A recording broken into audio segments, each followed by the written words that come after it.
Good day, everybody. It's Captain Juan coming to you from Economy Tackle, Dolphin Paddle Sports here in Sarasota, Florida.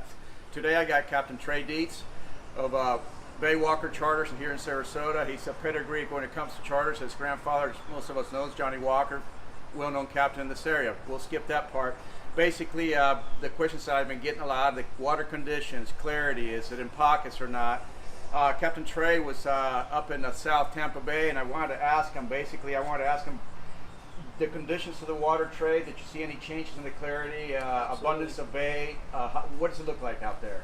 So coming from the dry dock restaurant off South Longboat Key, I saw some of the worst, I would say the worst colored water, not where the most fish were dead at, were pretty much middle grounds. If for all of you who don't know middle grounds, it's right inside New Pass, in between there and what they call the Purple Cow or Van Wezel.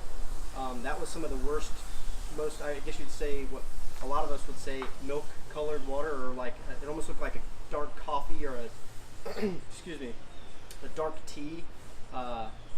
Moving north from there, it's a straight line of that brown water to that little bit better green water. It's still not the way it should be here in Sarasota. Farther north of that, getting to Longbar, started seeing more dead fish, and I think that's due to the south wind that we had this morning, or somewhat south wind this morning that we had. I didn't get into clean water where I saw bait and had fish biting and until I got north of Manatee Bridge, or Manatee Avenue Bridge, or State Road 64 for whoever doesn't know. Now, when you say you saw more bait, you're starting to see like a little abundance of bait. It's cooling. Yep. Is the bait starting to school, or are you seeing scatter bait? Small bait, usable. You can cast net it. Not going to get you Christmas treed, but you could still put it on a hook. You may have to double them up every once in a while. I actually didn't even bother using that bait because I was catching just as many fish on artificial DOA shrimp, DOA cow jigs, or cow shad tails, and I had a spectacular bite. Awesome, plenty of trout, a few keepers, not too many. We decided to throw most of them back just because of the conditions.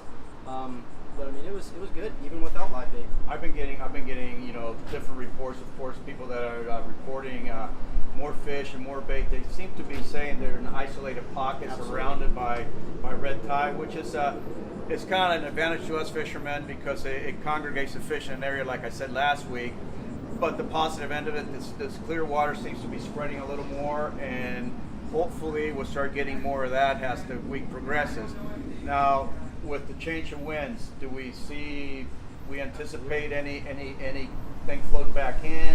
What's your personal opinion on this? My personal opinion, pray that we keep it somewhat contained. The bad water is going to be there until it gets filtered out, and let the grass do its thing, and just let it run its course.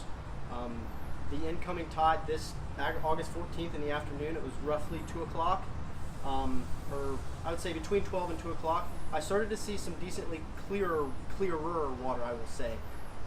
Still not like what we would want to see, but it was a lot clearer. I heard reports also today that 7 to 9 miles was clean water offshore. And that's definitely an improvement from what we've seen in the last week or two, where everybody was saying 10 to 15. Yep. So that's always good news when we see the water clarity's getting closer, the bait's starting to school up. Well, it gives a little hope for the rest of the week. Hopefully the wind will cooperate and we can get out there and get a chance to fish with Trey and all the other good captains out here and everybody north of us and south.